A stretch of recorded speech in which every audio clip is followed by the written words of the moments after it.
സദ്യക്കുള്ള എല്ലാ വിഭവങ്ങളും തയ്യാറായി. ഇനി പപ്പടം കൂടി പൊരിച്ചെടുത്താൽ മതി. അപ്പോൾ ഇനി നല്ലൊരു പൂക്കളം കൂടി തയ്യാറാക്കണ്ടേ.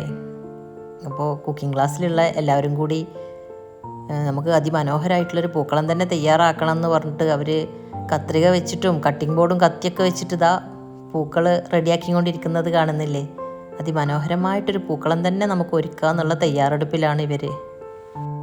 കട്ടിങ് എല്ലാം കഴിഞ്ഞ് ഇനി ഇവർ തയ്യാറാക്കിയ പൂക്കളൊന്ന് കണ്ടു നോക്കൂ. അതിമനോഹരമായിട്ട് തന്നെ ഇവരെല്ലാവരും കൂടി നല്ലൊരു പൂക്കളം ഒരുക്കിയിട്ടുണ്ട്.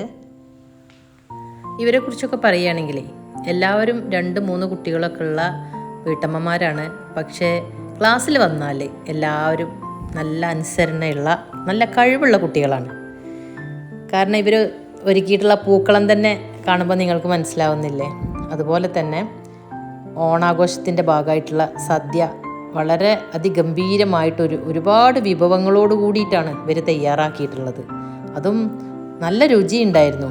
ഓരോ എന്താ പറയുക, സദ്യയുടെ കൂടെ കഴിക്കുന്ന ഓരോ വിഭവങ്ങളും നല്ല രുചിയോട് കൂടിയിട്ടുള്ളത് തന്നെയായിരുന്നു. പിന്നെ അതുപോലെ തന്നെ 2 കൂട്ടം പായസത്തോട് കൂടിയിട്ടാണ് ഈ സദ്യ ഒരുക്കിയിട്ടുണ്ടായിരുന്നത്.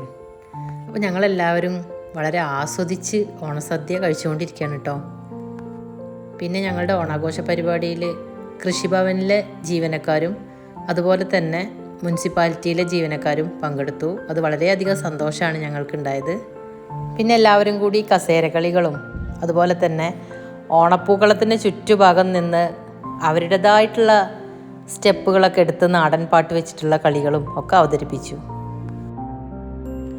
അങ്ങനെ സദ്യ ഉണ്ണലും കസേരക്കളികളും കണ്ണ് കെട്ടിയിട്ടുള്ള കളികളും അങ്ങനെ പലതരം ഓണക്കളികളെല്ലാം കഴിഞ്ഞതിന് ശേഷം അവസാനം അവർ ഓണപ്പൂക്കളത്തിന് ചുറ്റും നിന്ന് അതിമനോഹരമായിട്ട് തിരുവാതിരക്കളി ഇതാ കളിച്ചുകൊണ്ടിരിക്കുകയാണ്. ഓരോ സ്റ്റെപ്പുകളും എത്ര ഭംഗിയായിട്ടാണ് അവർ കളിച്ചുകൊണ്ടിരിക്കുന്നത്. ഒന്ന് കണ്ടു നോക്കൂ. ഇവർ ഈ കളിച്ചുകൊണ്ടിരിക്കുന്ന തിരുവാതിരക്കളി നിങ്ങൾ കാണുന്നില്ലേ, എത്ര മനോഹരമായിട്ടാണ് കളിക്കുന്നത്. അതിനെക്കുറിച്ച് പറയുകയാണെങ്കിലേ വളരെ അത്ഭുതം തന്നെയാണ്. കാരണം എന്താണെന്ന് വെച്ചാൽ അന്ന് രാവിലെ മാത്രം പ്രാക്ടീസ് ചെയ്തിട്ടാണ് ഇവർ ഈ തിരുവാതിരക്കളി സ്റ്റെപ്പുകൾ ഓരോന്നും എല്ലാവരും കൂടി പഠിച്ചെടുത്തിട്ടുള്ളത്. അല്ലാതെ 2-3 ദിവസമൊന്നും ഇവർ ഇത് പ്രാക്ടീസ് ചെയ്തിട്ടില്ല. അന്ന് ക്ലാസ്സിൽ വന്ന് രാവിലെ കുറച്ച് സമയം ഒന്ന് പ്രാക്ടീസ് ചെയ്ത് അത് കഴിഞ്ഞതിന് ശേഷം വളരെ മനോഹരമായിട്ട് തന്നെയാണ് അവർ തിരുവാതിര അവതരിപ്പിച്ചിട്ടുള്ളത്. അപ്പോൾ എല്ലാവരും നല്ല കഴിവുള്ള വീട്ടമ്മമാർ തന്നെയാണ്.